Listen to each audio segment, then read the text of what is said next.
आइए सुनिए, देखिए, समझिए सनातन सत्य। जैसी दृष्टि वैसी सृष्टि, दृष्टि विज्ञान। कुदरत, कुदरती रचना एवं कुदरत के कानून से शाश्वत सुख की प्राप्ति। जोधपुर के परम पूज्य महात्मा उपासक प्रोफेसर डॉक्टर सोहन राज तातेड़ के निर्देशन में सनातन सत्य। जैसी दृष्टि वैसी सृष्टि, दृष्टि विज्ञान।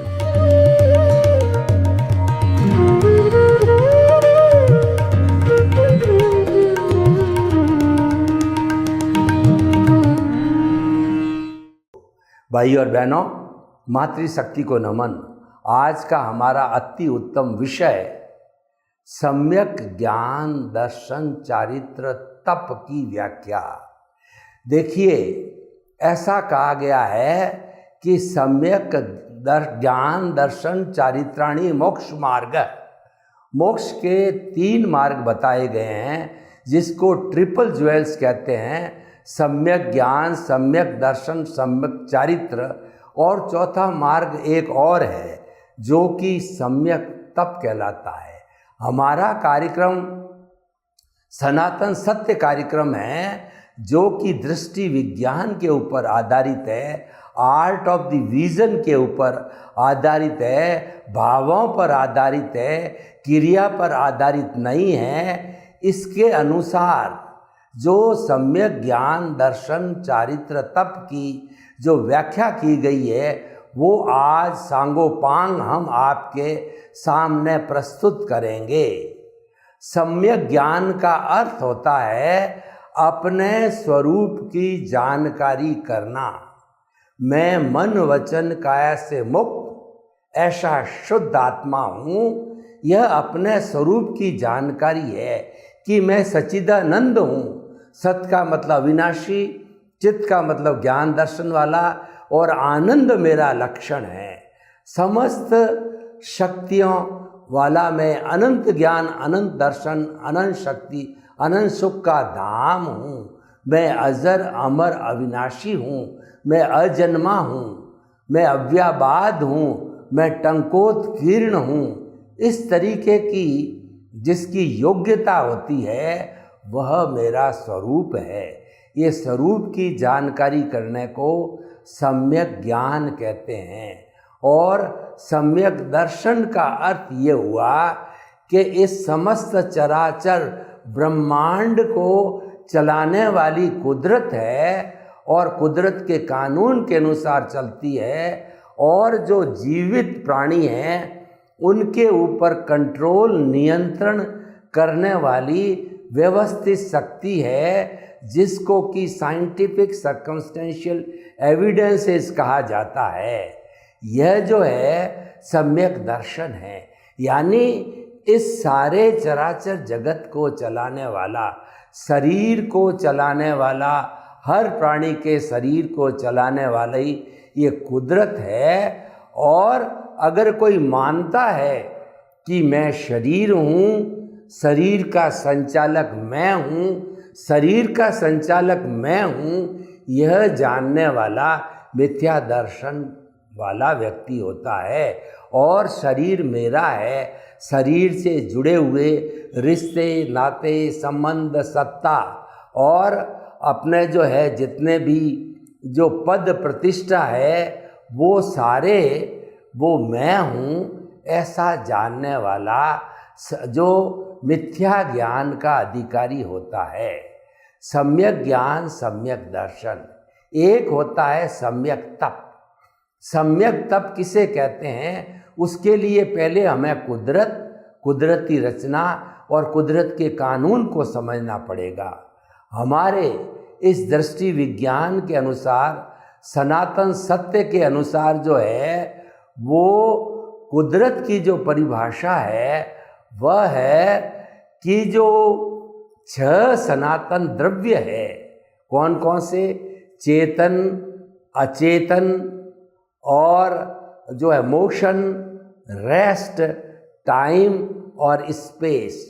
ये 6 सनातन सत्य जो है, सनातन द्रव्य है, यही इस कुदरत के कॉन्स्टिट्यूएंट्स हैं और ये छह ही इस कुदरत को, चराचर जगत को, ब्रह्मांड को चलाने वाले होते हैं। ये कुदरत के रचयिता कहलाते हैं। सनातन सत्य के अनुसार कुदरत का रचयिता कोई भगवान नहीं है। अगर भगवान भी मानना है तो इस चराचर जगत का जो है जनरेटर, ऑपरेटर और डिस्ट्रॉयर कुदरत है, उसको हम गॉड कह सकते हैं, GOD गॉड कहा जा सकता है। लेकिन कभी ऐसा समय नहीं आता है कि इन छह द्रव्य में से एक द्रव्य भी कभी मिसिंग रहा हो। तो भाई और बहनों, ये कुदरत है और ये कुदरत जो है, ये जो जिस कानून पर चलती है वह कुदरत का कानून कहलाता है। कुदरत का कानून जो है वह शाश्वत है। कुदरत शाश्वत है और ये छह सनातन द्रव्य जब ये अवस्था के अनुसार घटते बढ़ते हैं, बदलते रहते हैं, उसको संसार कहा जाता है। जो संचरण करता है वो संसार कहलाता है। संसार का अर्थ होता है कि हर क्षण हर वस्तु बदलती है। इसीलिए भाई और बहनों, हम आपको बताना चाहते हैं कि ये कुदरत और कुदरत के कानून के अनुसार ये कुदरती रचना बदलती रहती है। तो हमारे जो हर जीवित प्राणी के मन, वचन, काया होते हैं, वो भी कुदरती रचना कहलाते हैं। पिछले जन्म से वो जैसा भाव कर्म बना के आए हैं और जो कि इस जन्म में द्रव्य कर्म बनता है, इस जन्म के अंदर उदय प्रारब्ध होता है, उसी के अनुसार जन्म से मृत्यु तक पूरा जीवन चलता है। तो भाई और बहनों, हम आपको बताना चाहते हैं कि जो है ये सारी कुदरती रचना है जो बदलती रहती है। जो व्यक्ति इस बदलाव को जन्म से मृत्यु तक, जो कुदरती रचना है जिसका कि नियंत्रण कुदरत के हाथ के अंदर है, अगर वह यह बराबर ऑब्जर्व करता रहता है, ऑब्जर्वर बन करके वह भेद विज्ञान करके कि शरीर अलग है, आत्मा अलग है, मैं तो एक मात्र ऑब्जर्वर हूँ, मैं तो जो है ज्ञाता दृष्टा हूँ और मैं जो है वह जुदापन की जागृति वाला हूँ। तो ऐसा चिंतन करने वाला व्यक्ति, कुदरती रचना देखने वाला, वह सम्यक तप करता है। सम्यक तप एक साधना है। कुदरती रचना देखने से हमारे जो है आदि व्याधि उपाधि से हमको समाधि मिलती है। कुदरती रचना देखने से कुदरत का कानून नहीं टूटता है, उससे हमारे नए कौज नहीं पड़ते हैं, हमारा कोई नया कर्म बंद नहीं होता है।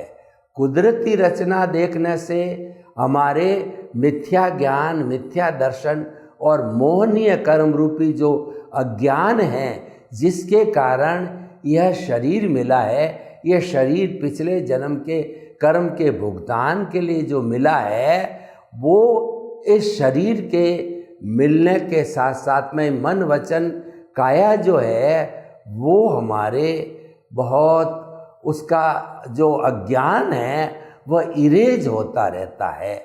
और जो कुदरती रचना देखने से हमारा सम्यक ज्ञान, सम्यक दर्शन का डेवलपमेंट होता है, जो हर जन्म के अंदर आगे से आगे कैरी फॉरवर्ड होता रहता है। और जो ही सम्यक ज्ञान, सम्यक दर्शन का इम्प्रूवमेंट होगा, डेवलपमेंट होगा, त्यों ही हमारे मिथ्या ज्ञान, मिथ्या दर्शन, मोहनीय कर्म जो है उसका इरेज होता रहेगा। और जब हमारी जागृति बढ़ते बढ़ते 100% तक पहुंच जाएगी, तब हमारा यह जो सम्यक ज्ञान सम्यक दर्शन है, ये 360 डिग्री का बनकर के और केवल दर्शन की प्राप्ति हो जाएगी। तो भाई और बहनों, हम आपको बताना चाहते हैं कि जो हमारा ये आज का एपिसोड है कि सम्यक ज्ञान सम्यक दर्शन सम्यक तप की हमने व्याख्या की। जब हम साधना करते करते सम्यक तप करते करते हम सम्यक ज्ञान सम्यक दर्शन की एप्लीकेशन करते करते कुदरती रचना देखते रहेंगे तो हमें सबसे पहले आत्मा का स्पर्श होगा। जिसको सम्यक दर्शन हो जाता है उसको आत्मा का स्पर्श हो जाता है, और जो है हमारी लगातार कुदरती रचना देखने की जो तपस्या है ये आगे से आगे जब बढ़ती जाएगी तो उसके पैरेलल जो है हमारा ये जो जागृति भी बढ़ती जाएगी। जागृति के बढ़ने के साथ साथ के अंदर जो है कुदरती रचना भी परिपुष्ट होती जाएगी और सम्यक ज्ञान दर्शन का डेवलपमेंट होता जाएगा। ये तीनों चीज़ों पैरेलल चलती है कि कुदरती रचना का देखना यानी सम्यक ज्ञान सम्यक दर्शन की बढ़ोतरी डेवलपमेंट, यानी मिथ्या ज्ञान मिथ्या दर्शन है उसका इरेज होना, यानी कि जागृति का बढ़ना। जब हम कुदरती रचना 48 मिनट्स तक लगातार देखते रहेंगे तो हमारी आत्मा के प्रति जागृति भी 48 मिनट्स तक जो है कांस्टेंट बिना इंटरप्शन के जो है बनी रहेगी। ये अवस्था जो है 100% जागृति की होती है।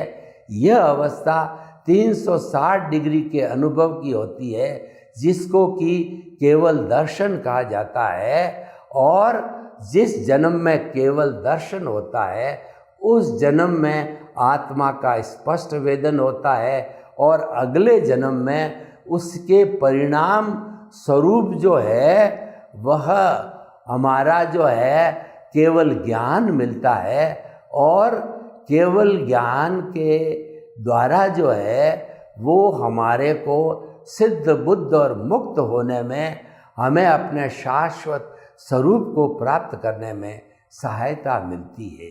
तो भाई और बहनों, हम आपको ये बताना चाहते हैं कि जो दृष्टि विज्ञान है वो मस्तिष्क में बिठाने का होता है। दृष्टि विज्ञान में हम दृष्टि बदलते हैं, सृष्टि को नहीं बदलते। सृष्टि को नहीं बदलने का अर्थ हुआ कि हमारे मन वचन काया को शुद्ध करना, मन वचन काया की दिशा बदलना या मन वचन काया में कोई फेर बदल करना, ये हमारा विषय नहीं है जिसको सृष्टि बदलना कहते हैं। क्योंकि सृष्टि बदलना हमारे नियंत्रण में नहीं है। मन वचन काया तथा उससे जुड़ी हुई हर रचना मात्र कुदरती रचना है, अवस्था मात्र कुदरती रचना है, और वह व्यवस्थित है, प्रीडेस्टिन्ड है और वह फिक्स है। यानी हम उसको घटा बढ़ा नहीं सकते हैं। एक अतिरिक्त सांस लेने की भी हमारे में स्वतंत्रता नहीं है, क्योंकि यह तो ऑटो मोड से चलने वाली है।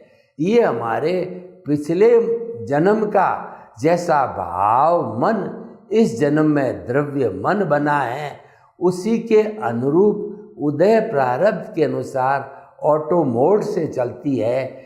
जैसे कि एक फिल्माई गई फिल्म थिएटर के अंदर बिना करेक्शन के चलती है या एक स्क्रिप्ट चलती है। तो भाई और बहनों, हम ये कहना चाहते हैं कि सम्यक दर्शन सम्यक ज्ञान और सम्यक तप और चारित्र के अगर हम उन्नति करते रहें लगातार तो उससे जो है हमारे को मुक्ति की अवस्था प्राप्त हो जाती है। ये करने के लिए हमको क्या क्या साधना करनी पड़ती है। सबसे पहले हमको निमित्त भाव प्राप्त करना होता है, क्योंकि जो हम अगर अपने को कर्ता मानते हैं तो ये ऑनरशिप डूअरशिप है, और निमित्त भाव के अंदर no ownership, no doership, no blame, no claim, no भय, नो भीख होती है। यानी वह हमारी आइडियल स्थिति होती है। हम अपने आप को या दुनिया के किसी भी व्यक्ति को कर्ता नहीं मानते हैं। हम कर्ता तो व्यवस्थित शक्ति को मानते हैं। कर्ता तो जो है हम कुदरत को मानते हैं, और हम उस कुदरत के द्वारा ही सभी नियंत्रित होते हैं, जन्म लेते हैं, पालन पोषण होता है, और इस कुदरत में ही ये पंचभूत का पुतला सब कर्मों का भुगतान करके पंचभूत में विलीन हो जाता है। सम्यक ज्ञान, सम्यक दर्शन, सम्यक तप और सम्यक चारित्र की प्राप्ति करने के लिए हमको जो है वो निमित्त के साथ में निमित्त निर्दोष अकर्ता और शुद्ध आत्मा की प्राप्ति करनी होती है। निमित्त भाव जब आता है तो इसके साथ सहयोगी निर्दोष अकर्ता और शुद्ध आत्मा सहज ही जुड़ जाते हैं। निमित्त का अर्थ होता है न तो मैं कोई काम का करता हूँ और न कोई दुनिया में कोई दूसरा व्यक्ति जो है कर्ता हो सकता है। यह निमित्त जब वो करता नहीं है तो वह निर्दोष है।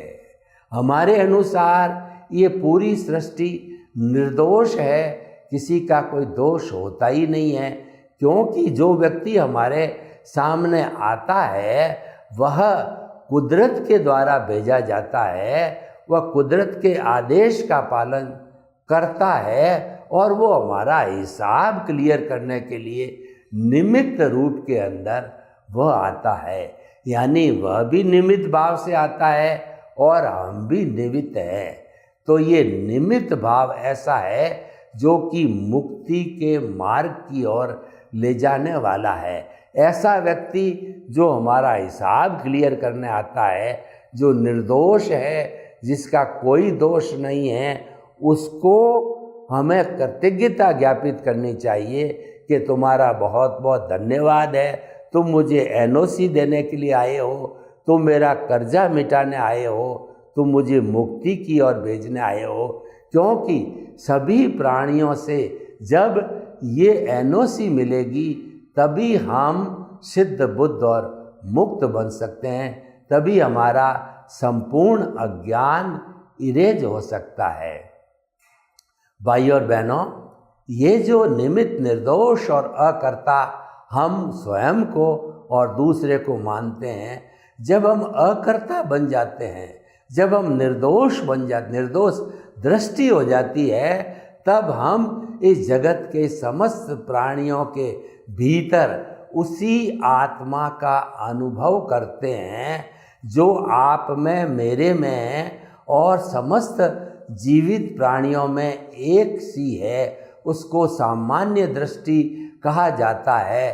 सामान्य दृष्टि से इस विश्व की जो असंख्य अनंत आत्माएं सब एक समान गुणों वाली है, और सभी को जो है ईश्वर बनने की अर्हता होती है, और उसके लिए उसको स्वयं आगे बढ़ना पड़ता है। भगवान महावीर ने कहा, अपना सच में सेजा मैतिंग भुए सुकप है। अगर तुम आगे बढ़ना चाहते हो, मुक्ति की ओर जाना चाहते हो, तो स्वयं सत्य खोजो। जो सत्य मैंने खोजा है वह तुम भी खोजो। मुझे जानने मानने से आपको ज़्यादा लाभ नहीं होगा, लेकिन जिस रास्ते को मैंने अख्तियार किया है उस रास्ते पर चलने से आपको अपने स्वरूप की प्राप्ति होगी। तो उस रास्ते को अपनाओ। और वह रास्ता क्या है? समस्त प्राणियों के साथ में मैत्री करो, यानी आत्मतुलावत रहो। समस्त प्राणियों को एक ही तराजू से तोलो, सब में वही समान लक्षण वाली आत्मा की अनुभूति करो कि जैसी मेरी आत्मा है वैसी आत्मा समस्त प्राणियों के अंदर विद्यमान है। तो निमित्त निर्दोष अकर्ता और शुद्ध आत्मा हो गया। और भाई और बहनों, अपने जो आत्मा का अनुभव करने के लिए, स्पर्श करने के लिए हमारे को और भी बहुत सी बातों का ध्यान रखना पड़ता है कि हम जो है जब तक देहाध्यास नहीं छोड़ेंगे तब तक हम अपनी आत्मा के करीब नहीं आ सकते हैं। देहाध्यास को अज्ञा कहते हैं। और जो हमारा आर्ट ऑफ द विजन है उसका संचालक प्रज्ञा है, वह प्रज्ञा के द्वारा संचालित होती है। अज्ञा होती है वह मन वचन काया के विषयों से जुड़ी होती है, और प्रज्ञा होती है वो दृष्टि विज्ञान से जुड़ी होती है, और वह सम्यक ज्ञान दर्शन की प्रोग्रेस करती है। और जो प्रज्ञा है, जब कभी भी हम भटक जाते हैं अपने सम्यक तप से कहिए या कुदरती रचना देखने से भटक जाते हैं और हम कुदरत का कानून तोड़ देते हैं, तो प्रज्ञा तुरंत हमें कान पकड़ करके जहाँ केंद्र में आत्मा विराजमान है वहाँ लेकर के आती है, और वो हमारे से क्षमा याचना करवाती है, कुदरत से माफ़ी मांगती है कि मुझे क्षमा करो, मेरे से गलती हो गई, मैंने कुदरती रचना न देख करके कुदरत का कानून तोड़ा है, आप मुझे क्षमा करो। जब ये क्षमा अगर मिल जाती है, कुदरत जो है बहुत करुणाशील है, जब आपको क्षमा कर देती है तो वो आपका अपराध है, वो आपका कर्म है, डिलीट हो जाता है। इस प्रकार जन्म से मृत्यु तक अगर हम किसी प्राणी को दुख देते हैं, कुदरती रचना नहीं देख करके किसी को दोषी मान लेते हैं, किसी को कर्ता मान लेते हैं, और किसी के भीतर सामान्य दृष्टि वाली वही आत्मा के दर्शन नहीं करते हैं, तो इस उल्लंघन के कारण जो है हमें प्रायश्चित करना पड़ता है, कुदरत से प्रार्थना करनी पड़ती है। कुदरत को समर्पण ही सच्चा समर्पण है, और अज्ञान का नाश ही सच्चा नाश है, अज्ञान का त्याग ही सच्चा त्याग है। वो हमें हर क्षण करते रहना चाहिए, यानी अज्ञान को हर क्षण इरेज करता रहना चाहिए, यानी कि कुदरती रचना हर समय देखती रहना चाहिए, यानी कि सम्यक ज्ञान सम्यक दर्शन है वह हमेशा डेवलपमेंट करते रहना चाहिए, यानी कि मिथ्या ज्ञान मिथ्या दर्शन की एप्लीकेशन नहीं करनी चाहिए, यानी कि सम्यक ज्ञान सम्यक दर्शन की संजोगों के अंदर एप्लीकेशन करते रहो, तो वही कुदरती रचना देखना होता है। तो इस तरीके से हमारे केंद्र में दो बातें हो गई कि हमारे खुद के इस शरीर के केंद्र में तो शुद्ध आत्मा भगवान विराजमान हैं, और व्यवहार जगत के केंद्र के अंदर कुदरत है, और उस कुदरती रचना है। उस कुदरती रचना को देखते रहना यह सबसे बड़ी साधना है, और रचना अगर हम देखते रहते हैं तो हम यादि व्याधि और उपाधि के अंदर समाधि का अनुभव करते हैं, जो कि हमारे व्यवहार जगत के लिए बहुत ही अच्छा सूत्र है। अगर हम समाधि की अवस्था में रहते हैं तो हम शांति की प्राप्त करते हैं, सुकून प्राप्त करते हैं, और हम जो है प्रसन्नता और आनंद की प्राप्ति करते हैं। सर्वे भवन्तु सुखिनः, सर्वे सन्तु निरामया, लोक के जीवों को सुख मिले, शांति मिले, आनंद मिले, प्रेम मिले, सौहार्द मिले और हम सभी सम्यक ज्ञान, सम्यक दर्शन, सम्यक तप और सम्यक चारित्र की आराधना करें। आपके प्रति मंगल भावना।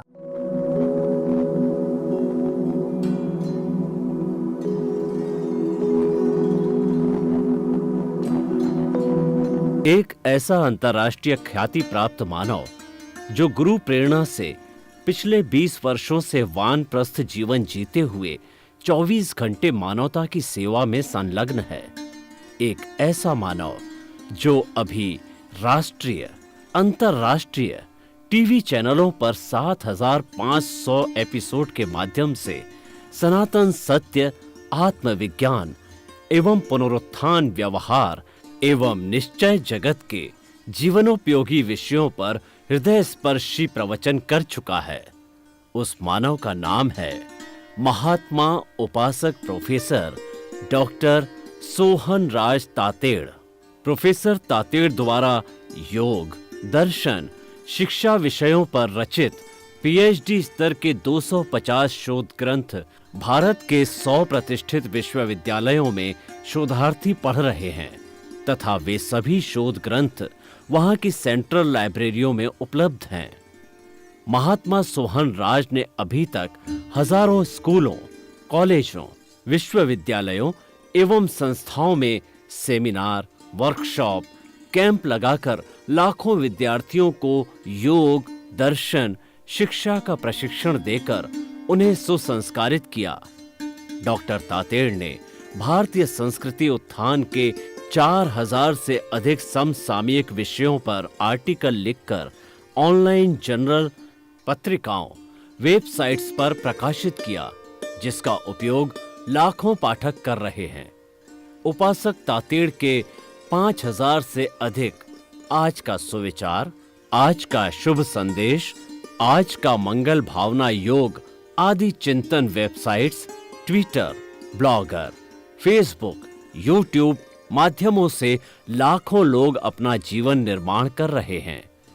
मानवता के मसीहा ऐसे महामानव महात्मा सोहन राज तातेड़ के प्रोफाइल को अभी तक विश्व के 20 लाख दर्शक यूट्यूब पर, 12 लाख गूगल पर एवं लाखों दर्शक फेसबुक, ब्लॉगर, ट्विटर और इंस्टाग्राम पर देख चुके हैं।